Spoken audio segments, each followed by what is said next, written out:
Hello and welcome to the video and live streaming show. My name's John Lacey, and as always, I'm joined by Sam Proof, and I can see a cat in the background, so we're already off to a good start. Today on the show, we're going to be talking all about 4 really awesome free video tools that you might like to have a look at in terms of your own content creation goals. There's one in particular, or a couple in particular, I'm really psyched to talk about today, because the more I play with them, the more exciting features I sort of happen upon. But we are going out live to all the various places, so make sure you hit that magical join the chat and let us know where. In fact, this is the button I'm looking for. Hashtag Team Live if you're watching live, or hashtag Team Replay, and we'll get stuck into those comments in just a second. But Sam, how are things going? How's your week been?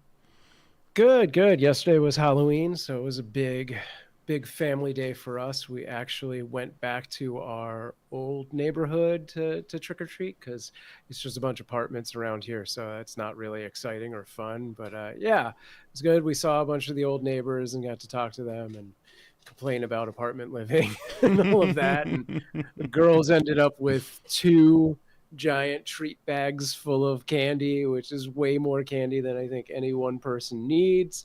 But yeah, for the most part, everyone's doing really good. How's everything with you? Everything's going okay with me, and it's so funny to have the cat on the stream. But anyway, Sayed's saying hello from Germany. I think it's my first time joining the stream on a Friday. This feels so confusing. Oh.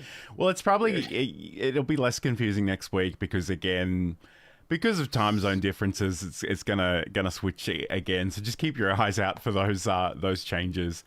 Yeah. I was a little confused by some other things happening in the chat, but it looks like it's one of your chat bots, so I won't worry about that too much. Yeah, I shut that down. It shouldn't happen anymore. Okay, cool. All right, so let's get stuck into today's show and our content, because we do want to talk about some free tools. And I just want to say up front, free can mean a lot of different things in terms of software, and some of these things are sort of free trials, and they'll give you a number of features, or a limited number of time, or maybe they'll put a watermark on top of your final creation. And some of them are free and open source. Some of them are just wonderful developers donating the things that they've created to scratch their own itch. And we do love developers for that when they do that. But today we are going to be talking about 4 video tools that are free that we love.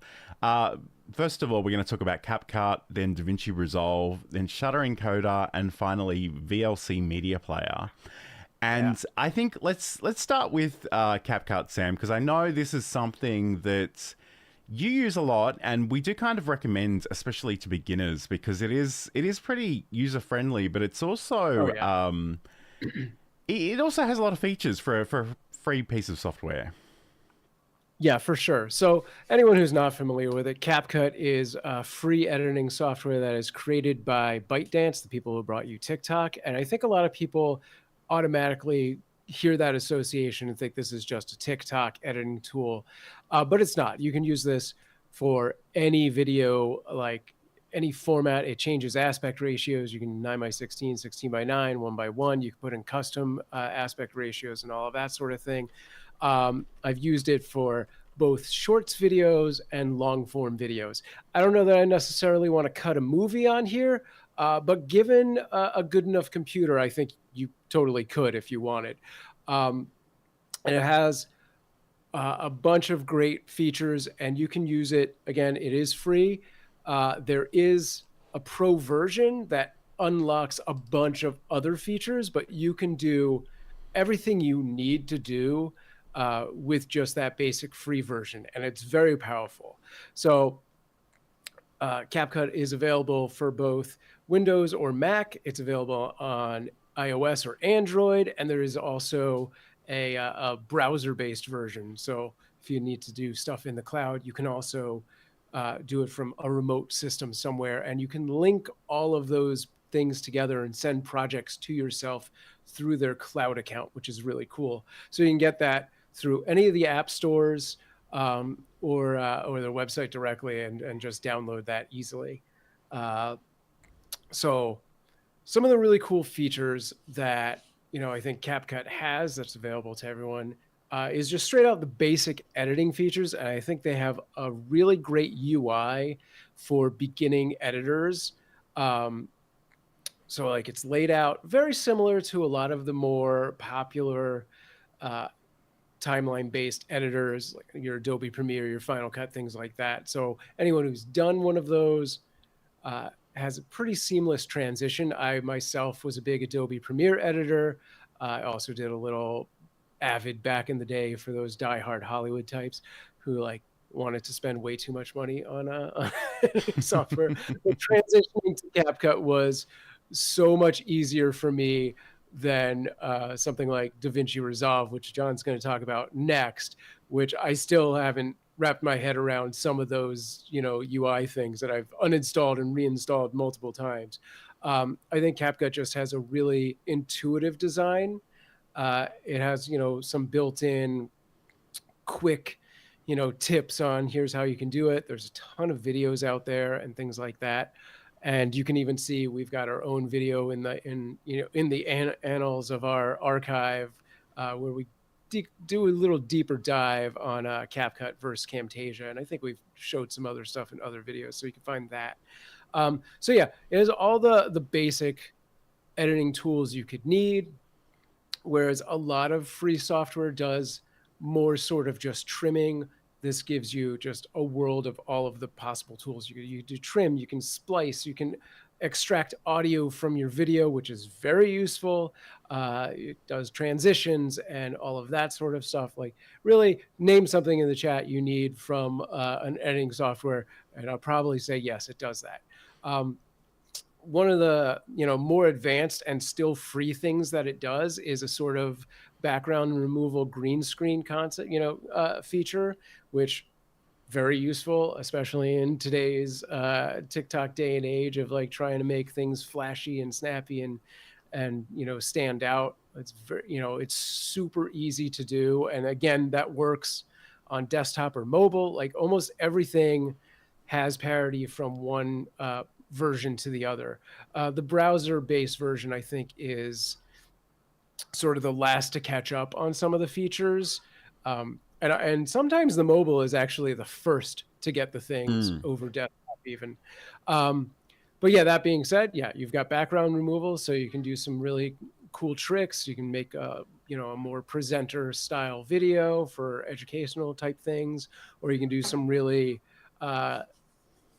Doctor Who-esque sketch comedy things where you're talking to yourself and you're in the same scene and whatnot.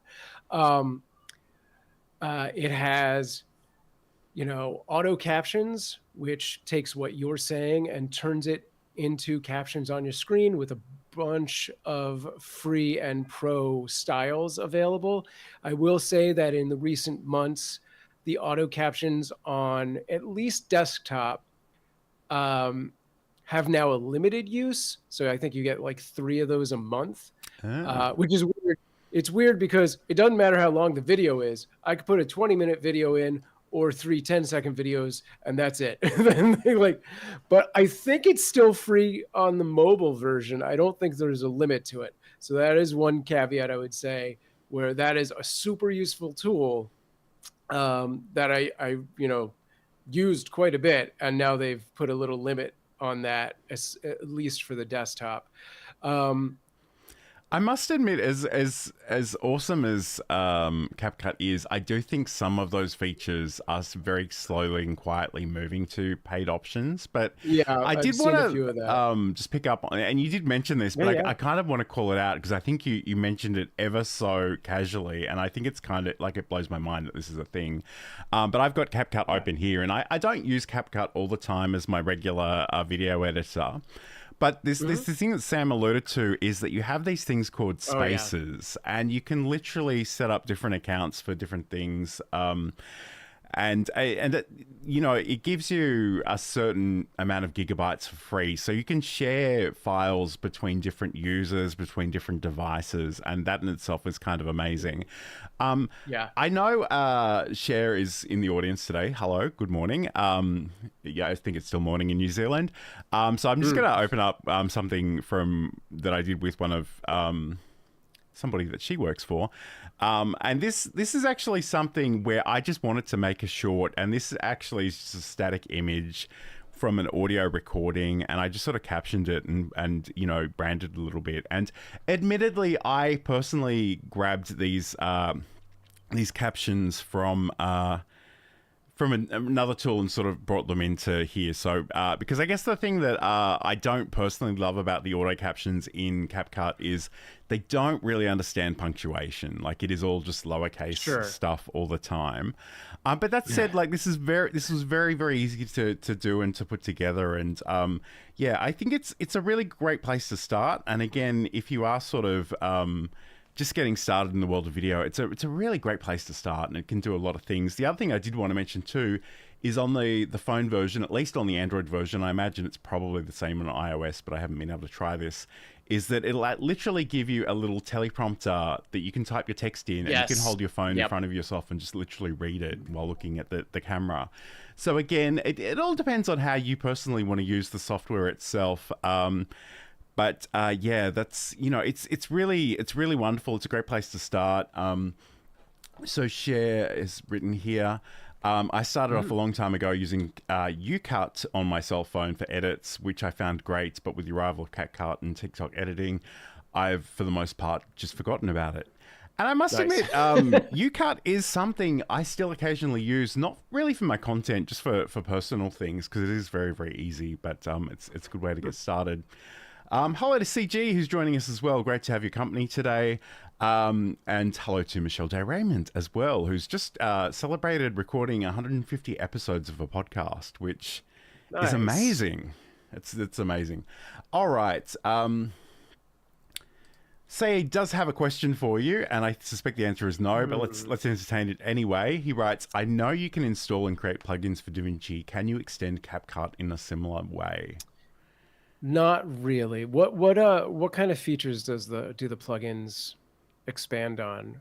Like, there's a lot of like I said, there's a lot of stuff under the Pro version, but it's generally just unlocking more things that you already have and just different templates and flavors of those things. The only actual features is, like, you know, the extended amounts of the auto caption, and then this thing called Smart Crop, where you can take a 16:9, and when you're rendering it, it will also render a 9:16 version of that, but that's all built in. It's not a plugin. It's just an unlocked feature at that point.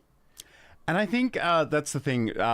Those additional features are coming from ByteDance themselves, whereas in the DaVinci Resolve world, like, anyone can sort of create anything and share it. So that said, CapCut does have a lot of sort of TikTok-esque templates that the people can create and use and share. And I think you've even created some of your own, Sam. So, you know, there are ways of doing it. It's probably not quite as advanced as DaVinci Resolve, but again, you know, there's that trade-off between ease and use and you know, sort of flexibility. Cher does ask, do you think the Pro version is worth it in CapCut? You know, I haven't gotten to the point where I thought I needed it just yet, and part of that is based on how often I'm making videos, and I just don't think I'm personally at the point with either of my channels that I need to unlock auto captions, because for the most part, I'm doing a lot of shorts videos and like 1 or 2 long form videos that I would actually use the auto captions on. There are occasionally transitions or other effects that I'm like, I might use that if I paid for it, but I'm not, you know, I'm not like, oh damn, why can't I have a twilight going on right now? Like, it's guess I'm just gonna have to go with this fade. So not yet, but it's also relatively affordable compared to a lot of the other sort of Pro versions of things. Yeah, I don't know off the top of my head what it is, and I might even just see if I can look it up, but I think it's just a monthly subscription, like a lot of things in life these days. Yeah, it is. Let me just see if I can find out how much that is while we're talking. It's probably buried somewhere. Solutions. Well, you can throw Jeremy's question on while you look for that. Okay, sure. There we go. So right, Jeremy asks, is CapCut similar to Premiere Pro? So in a lot of ways, the basic UI has a very similar feel to it, I think, and it does a lot of the same functionality. It gives you those keyboard shortcuts, and it actually has 3 presets for those keyboard shortcuts that you can pick from, and one of them parrots what Premiere does. The other one, I believe, is basically the hotkeys for Final Cut, and they have their own default ones, but you can modify all of them. I think Premiere is a much more powerful program. It does a lot of other things. It definitely has a lot more hotkeys than CapCut does. And one of the things I think Premiere does better than CapCut, aside from charging you a lot more money, is its ability to sort of have multiple projects or multiple timelines within one project is one thing that I really do miss in CapCut. Whereas when I'm trying to do the same video but different for the next week, I either overwrite the pre-existing project or duplicate it to make a new one. Whereas with Premiere, I can just duplicate the sequence and make those changes there, and then I know everything that is that video style is all in the same place, and I can always access it. The other thing is CapCut handles the media library a little bit differently. You can still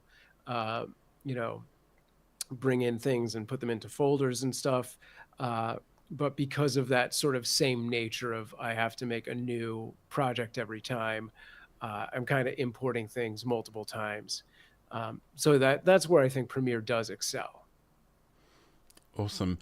Okay, so getting back to that earlier question of how much this all costs, and again, it's probably going to be different in different currencies, but it's telling me $14.99 per month and $139.99 per year, and you'll get a whole bunch of different premium effects and things that are thrown in there as well. One thing that is honestly kind of interesting, and I don't know if this still happens, but previously, when I would export my video, it would actually show me how it would automatically recut this from horizontal to vertical or vice versa. Right. So, I mean, if that's something that you're doing, that could almost pay for itself very, very quickly. Yeah. But again, try out the free version and I guess see how you go. Yeah, and that's the smart crop thing I was talking about earlier. But I'll give you a little hint here. If you install a little program called, wait, where is it? What's it called? It's like tree file extension or something like that. If you're on a PC, tree size free, you can find the path to where it generates that smart crop, and there's no watermark on it. You just get that. It'll render it and then try to upsell you Pro, but it stores it on your machine, so you can get that. Okay, I did not know that was a thing, so we might need to explore that at some point. But I mean, if you close the export window before it renders the smart crop, it won't save it. Okay. But yeah, if you let it go, it's there. Wow, that's really, really interesting. All right, on that note, we're going to go to our first promo, but we are talking about for free video tools that you might like to consider using in your workflow. This is the Video and Live Streaming Show.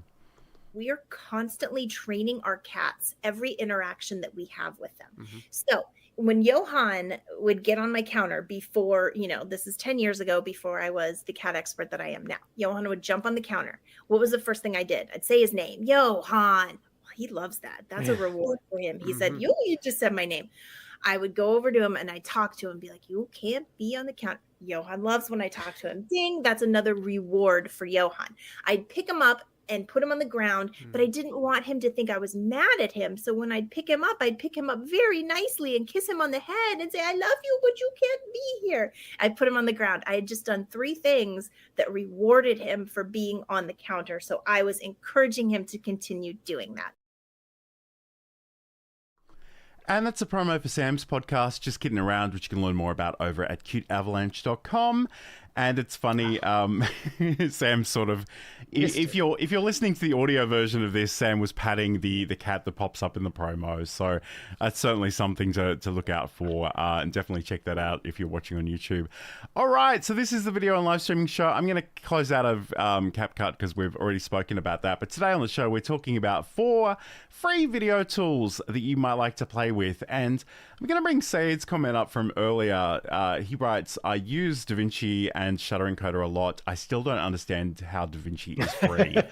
I also don't understand how DaVinci is free. It's kind of fascinating, and there's a lot of people that are moving away from Adobe for a whole bunch of reasons that I won't even get into right now. But I just love the fact that this software exists, and I'll be the first person to admit it's been on my to-do list to learn this software for a really long time, and it's only just in the last couple of months that I've really gotten involved with this properly. But let me just share my screen and talk you through some of this. So this is DaVinci Resolve, and I guess the first thing I would say is just make sure that your computer can handle this, because it is a little bit more intensive than, say, our CapCut software. And I really wanted to share some system requirements from Blackmagic, which is the company that created DaVinci Resolve, but I just couldn't find any. But essentially what we can do, if I go in and open one of these projects, we have a whole bunch of different tabs down the bottom here. So we've got our media, we've got our cut tab, we've got our edit tab, which is what we're currently on. We've got Fusion, and I'll talk about Fusion in a second. We've got color grading, which is something I've never done in my life. But, you know, if you are, you know, I think one of the things Sam said was if you're cutting a movie, CapCut may not be the way to go. But I think in some ways, DaVinci Resolve may be a good option, because the fact that it includes color in that way is really awesome. There's Fairlight, for all the audio stuff. And finally, the little rocket ship, which is the Deliver tab, which is how you render the video. And I guess the fact that we've got all of these different components in this one program is in and of itself, perhaps. What am I trying to say? I haven't had enough coffee. But I love the fact that all these different things traditionally would have been their own separate programs, and the fact that they're all brought in together is kind of amazing. So it could be something that, okay, the cut tab is really interesting. And again, I'm going to level with you. I haven't completely wrapped my head around this, but it's, if you have a whole bunch of footage from different places, there are tools in here that you can actually just really speed up your process, just cut things together, throw them on the timeline, and then actually go into the edit tab to sort of do this with a little bit more nuance. And the thing that I've got on the screen here is literally just recordings of Sam and I from a previous show. I haven't really done a whole lot with this, except sort of add captions that I've been able to burn in. And it's funny, as I sort of flick through this timeline, I can hear the audio back, which is kind of confusing and annoying, but it is what it is. But we've got that as well. But I think the fact that we can export this, it's got a whole bunch of different options.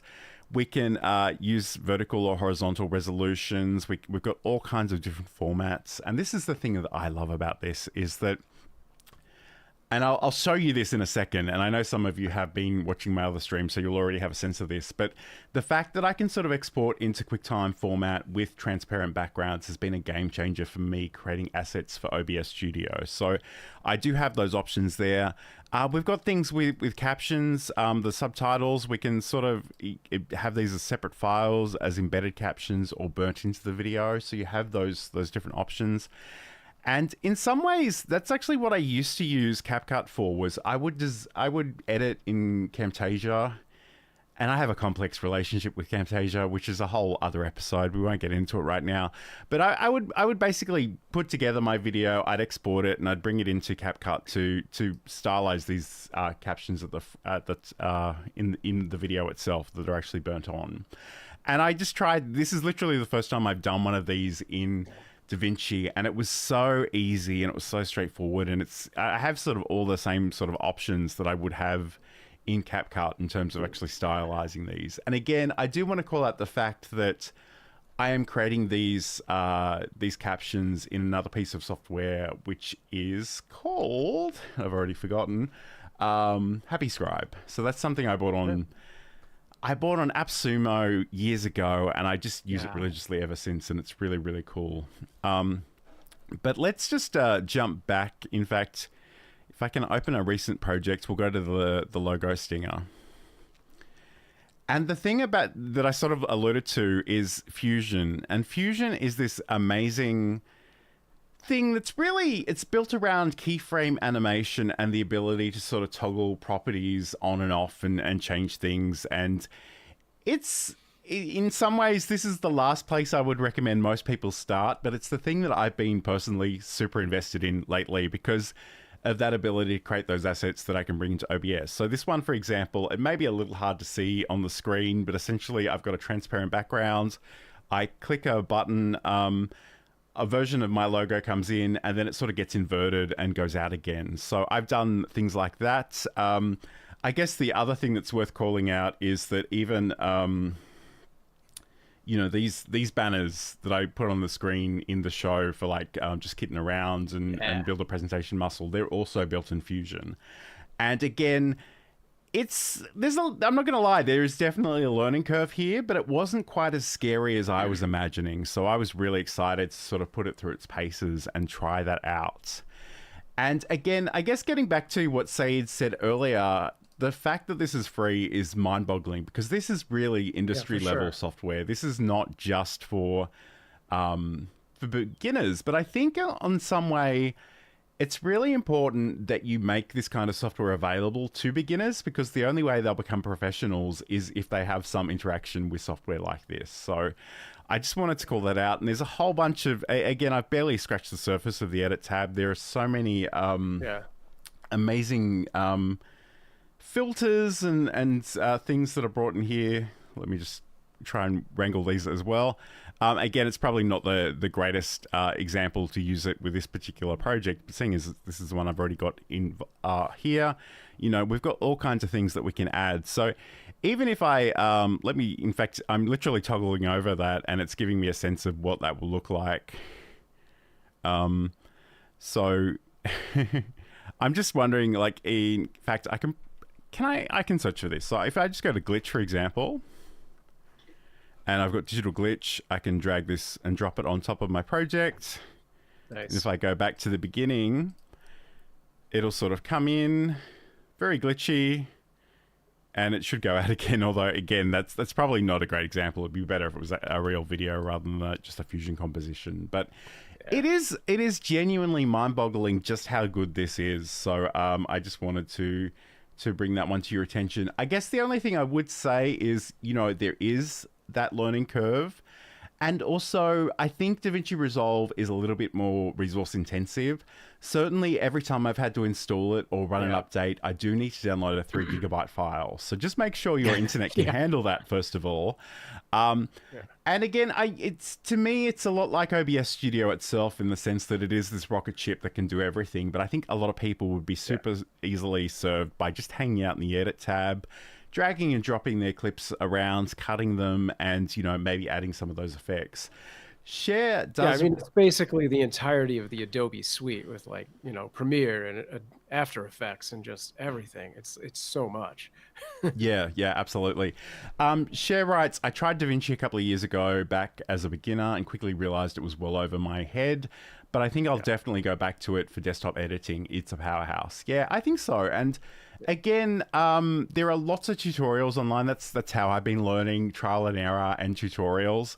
And if you do want to see me sort of play with DaVinci Resolve and make a lot of mistakes and laugh at myself, definitely head over to the Learn Livestreaming YouTube channel because we've got a whole bunch of stuff happening there in terms of that. And I hope to do another one tomorrow, although I haven't decided on what I want to attempt to do tomorrow. So just watch that space. But it is like, it's mind-boggling. Just make sure your computer is sort of up to date enough to be able to handle it. And again, don't get overwhelmed because it can do a lot, but for the most part, we kind of, especially for a beginner, like just the fact that you could just stick in that edit tab. You don't even need to worry about too much else there. You could just bring your clips in, cut them, rearrange the order, add a few effects, add some text. But I guess getting back to the other thing that Saeed said was that, especially with the Fusion compositions, you can actually export those as their own sort of special thing and create templates out of the Fusion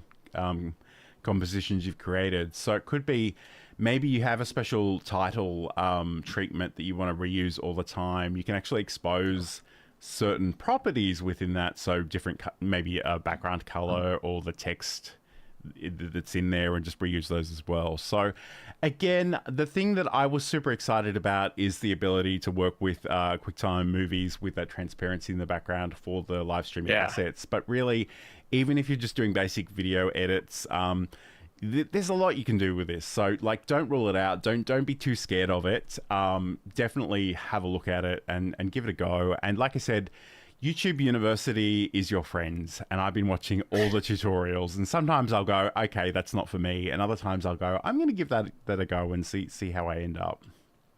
Nice. All right, awesome. This is the video and live streaming show. We're going to come back and talk about Shutter Encoder, which is honestly my favorite thing at the moment. Like, it just blows my mind how many things it can do, but I'll show you that in a second. But before we do go to that break, Said writes, I created my track matte transition for OBS in it. Took me like 15 minutes and is a great effect. Nice. Absolutely. Very All cool. right. We're going to we'll come back in just a moment. This is the video and live streaming show. Hi, I'm John Lacey, and in Build a Presentation Muscle, I want to talk about finding your voice, refining and sharing your message, using tools and technology to share that message, and looking after yourself as a creator. And that's a promo for my podcast, Build a Presentation Muscle, which you can learn more about over at johnlacey.com.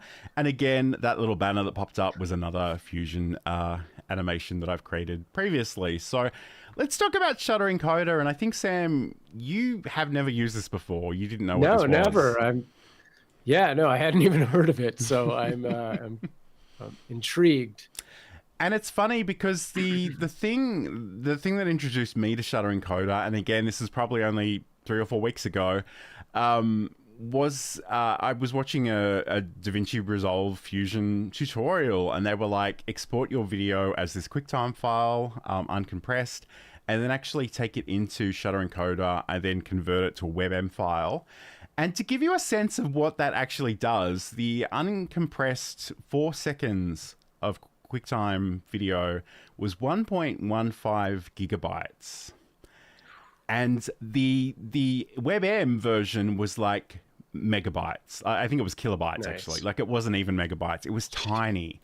And, you know, it preserves that transparency. So let's talk about this. And again, this is one of those things that does so much, it kind of boggles my mind a little bit. Like, again, it's amazing that this is free. And I will say too, I think one of the developers, or maybe the sole developer of this, has seen some of our posts on Twitter recently. And I just want to say thank you to that person, because they're kind of just amazing. Cool.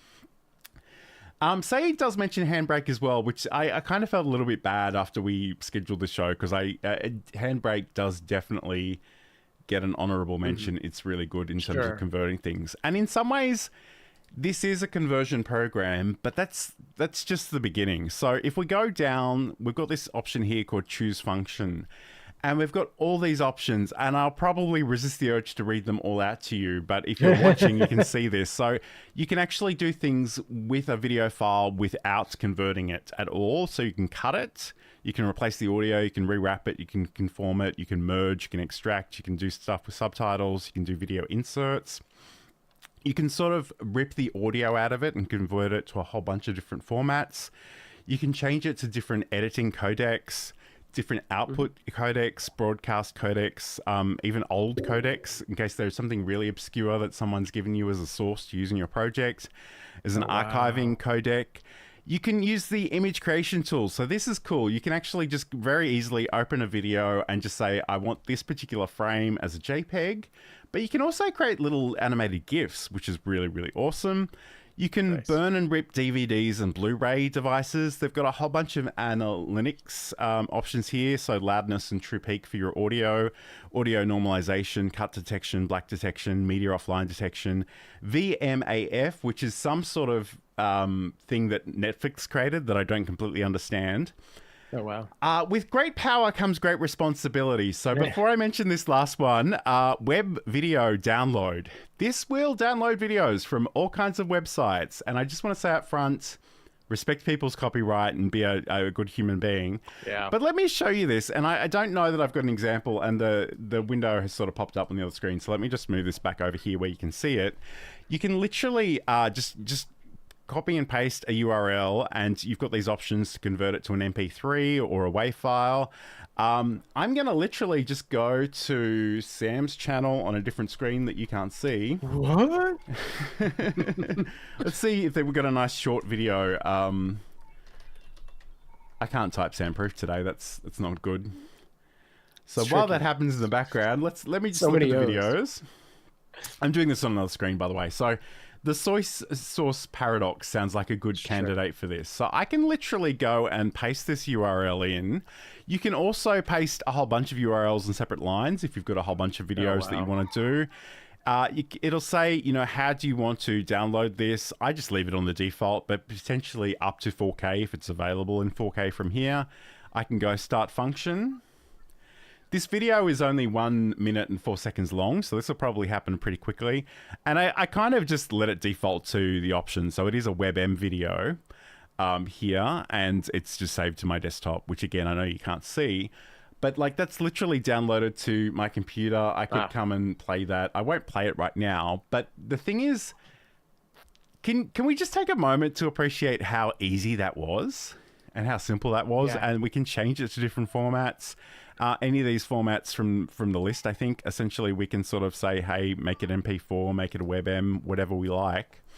But the other thing too is if I go back into my choose functions and go to cut without recoding, it'll tell me that it actually wants something with keyframes on it. So perhaps what I need to do, I'm going to drag and drop this video into this list. And now we've got Sam's video here, and I can That's my video. It's your video. So I can literally like drag in, drag out, and export. Like, and you can just imagine all the, I don't even have the chat in front of me right now, but you can imagine all the times that Saeed has gone on other people's show and he wants to grab a little clip out of this really easily and just export it. And like that can happen like in minutes and seconds. Like that is so cool that you can do that. Again, please be respectful of people's copyright, but it is really, really awesome. And maybe Sam has done this incredible video that goes for 3 hours lecturing on something. And I'm like, I love you, but I don't have time to watch that. But maybe I could convert that to an MP3 and listen to it while I go about my day or go on a walk or something. There are all kinds of options that you can wrangle with this as well. So Saeed writes, public service announcement, do not download Sam's videos without permission.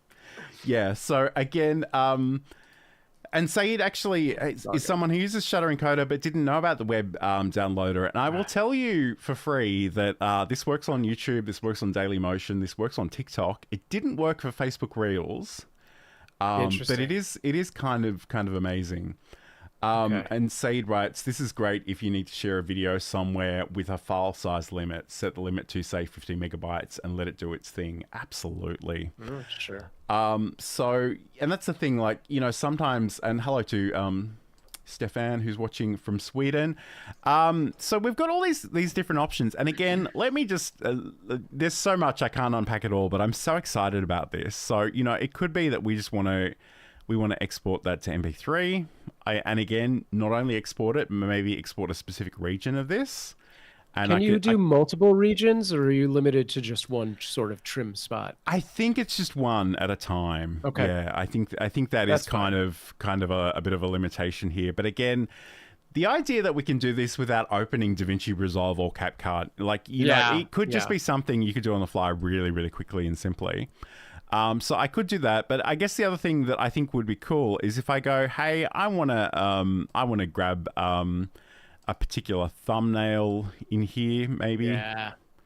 So I could go over here, and I could say, hey, I wanted a JPEG. Again, I think if you have that region selected and you select the GIF, so image, and then I switch that to GIF. So again, we've got all the different graphics formats here. I think this will work. Let me try it.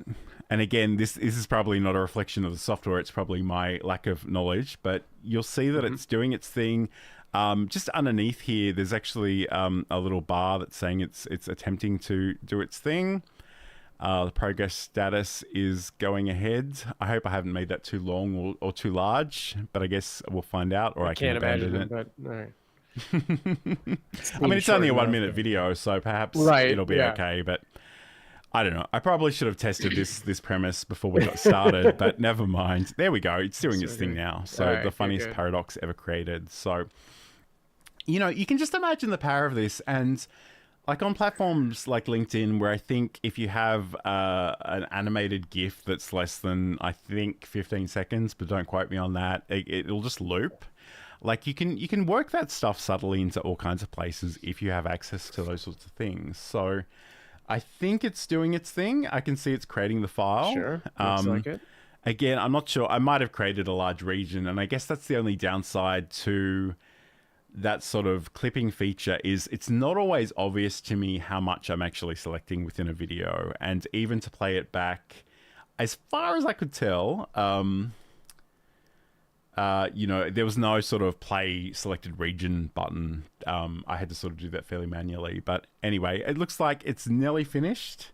The one thing I will say about this is it often says it's 100%, but then just give it a little bit longer, and then it will be hopefully completely done.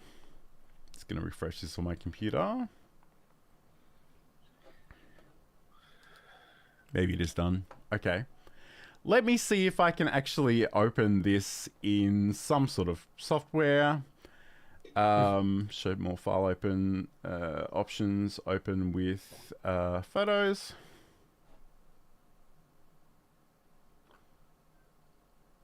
Okay. So I may have done something wrong because it doesn't seem to want to play. But in fact, let me just grab that and bring it into a browser in case that's the issue. But I have a weird feeling, even though it's there we go. So even though it said it was 100, it technically wasn't. So let me just try this again. Show more options. Open with photos. And there we go. I've grabbed. I've got Sam as a little animated GIF. And again, I'm not even sure how long that one is, but. It's 1280 by 720. So, I mean, that's just an example of some of the things that you can do with this. And it's like the more you dig into these features and these options, you will find so many cool things. And the fact that it is literally free is just mind-boggling. And I guess the other thing, too, is that no matter what you've selected, you'll have a whole bunch of different options on this right-hand side. So if I go back to maybe... I don't know, one of these VP9 options, you'll see that we can scale the image, we can adjust the rotation, force display. We can actually, this is the thing that Saeed was sort of alluding to, we can sort of adjust these settings to get a sense of what this file size will look like. So if you know you're trying to set it via a particular chat that has a specific limitation in terms of the file size, you can adjust that too. You can crop it, you can do display timecode, file name, text. You can literally add subtitles one at a time, or you can bring in an SRT file. You can add in video, image or video watermarks. The one that I'm often reaching for in these advanced features is the preserve alpha, enable alpha channel. So that's the thing when I've got my stingers from DaVinci Resolve that sort of respects and sort of translates that transparency. So that's I can't overstate how cool this is. And the fact that it's literally free, and I believe it's available for both Windows and Mac. So definitely check this out because it is so awesome. And the more you dig, the more exciting features you will find. Yeah, that's really cool. I remember, like, I had a job where I was working for Dish Nation, which is like an entertainment news show, and like part of my job every day was to download these viral clips and things like that, and we used very expensive software to pull it off. That's amazing. Like, that's so good.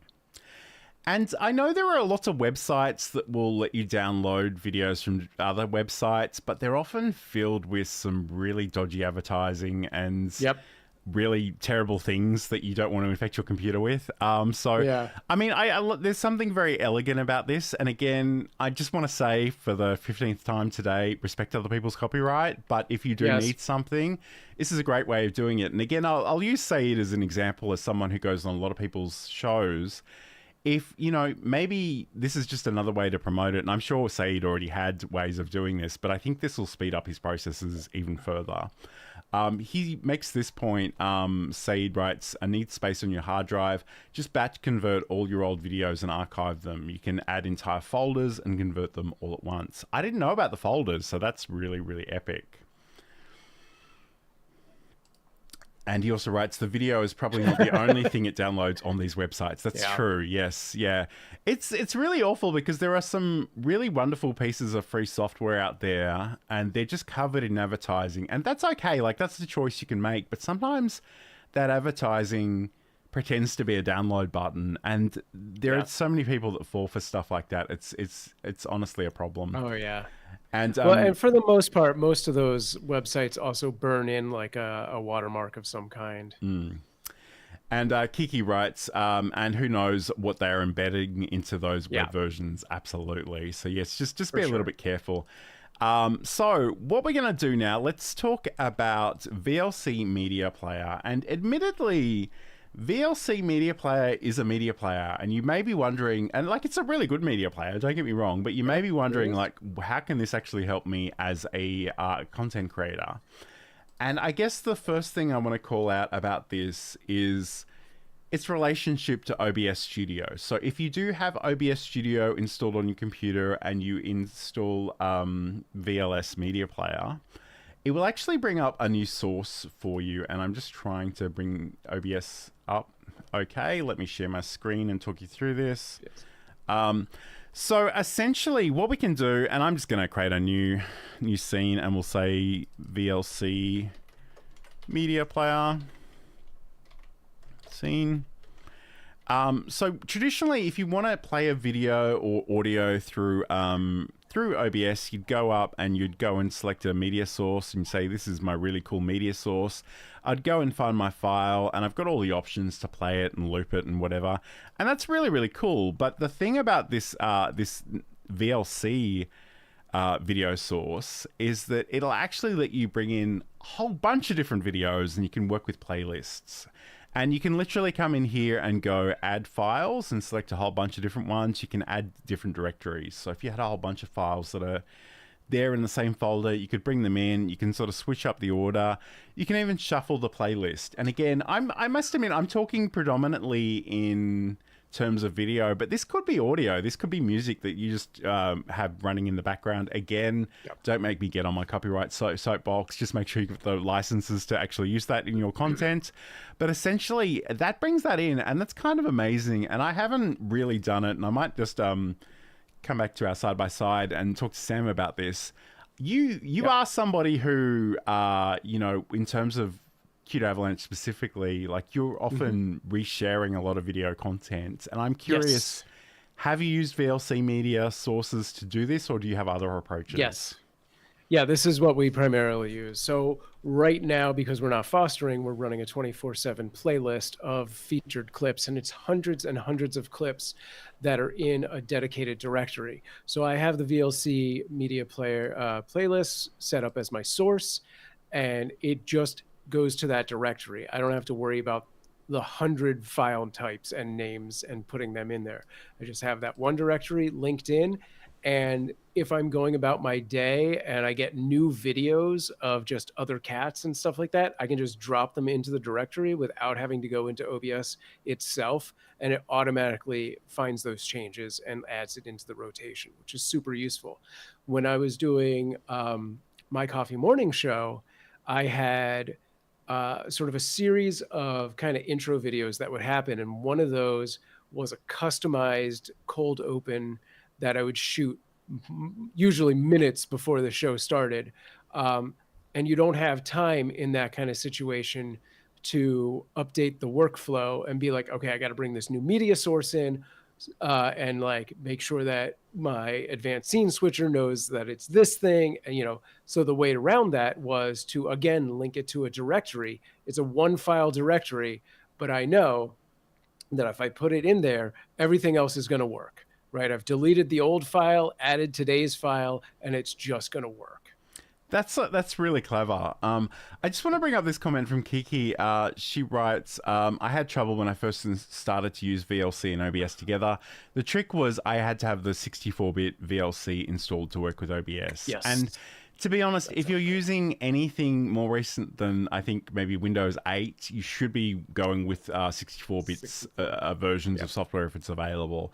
And, I know all of my OBS plugins directories have 32 and 64-bit options. So if you're ever given that choice, opt for the 64, unless you're working with a very, very old computer.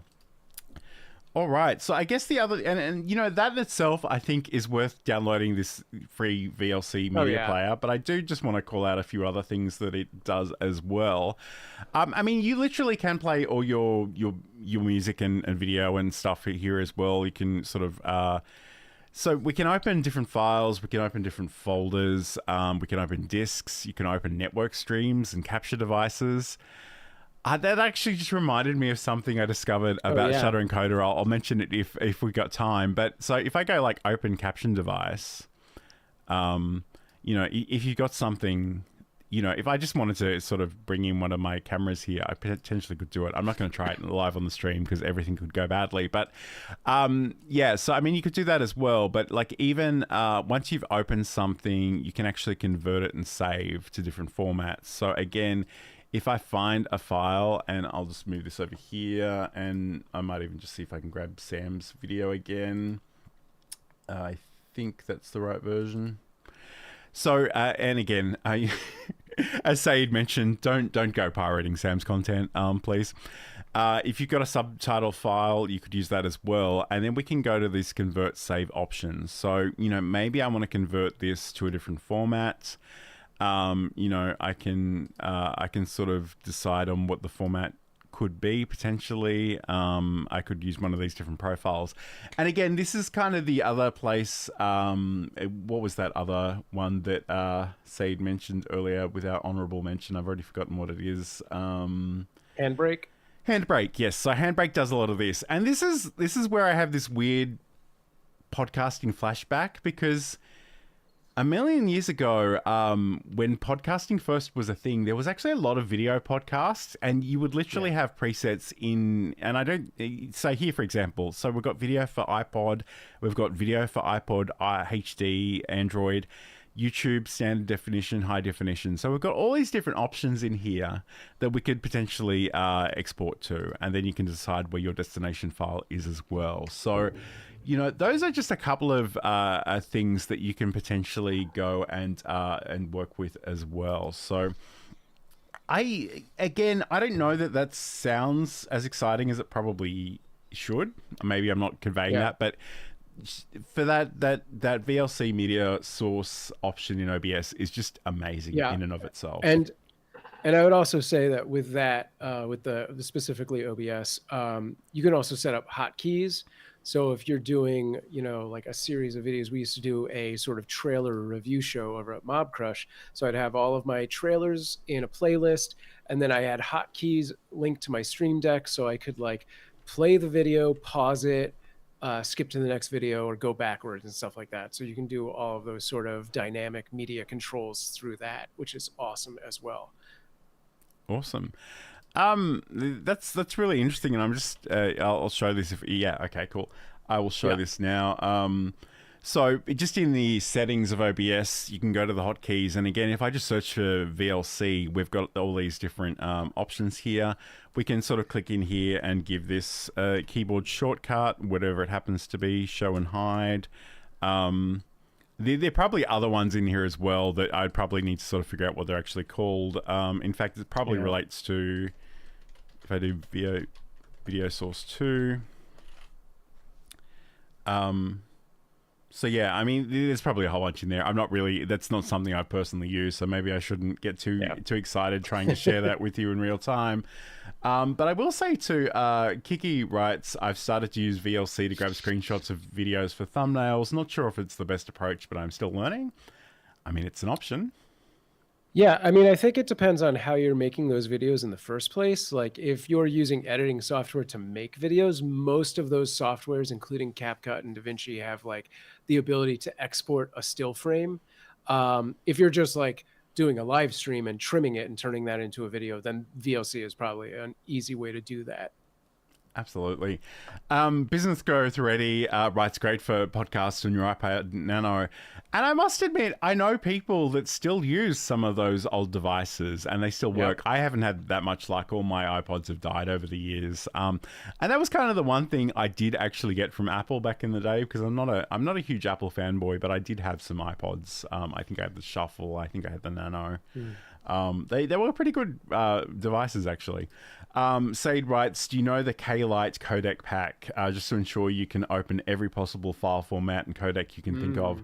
I genuinely don't know if Said's doing a bit or if that's a real thing. Sam, do you know? I don't know, but it sounds reasonable. We'll Google it later and find out. All right. I just want to, and again, I was just literally thinking about this, about Shutter Encoder, because like it's just buried into my brain. But, and I'm not sure if I can actually find this easily off the top of my head. But one thing I did kind of really accidentally stumble upon was that you can literally record video from your web cameras into this software. And I don't even remember which feature I was on to find that in the first place. I think there was just a capture option, but I probably can't find it in the next couple of minutes, so let's not dwell on it too much. But it's really mind-boggling, the kinds of stuff that you will find. Said is saying that that's a real thing. Okay, awesome. Nice. All right.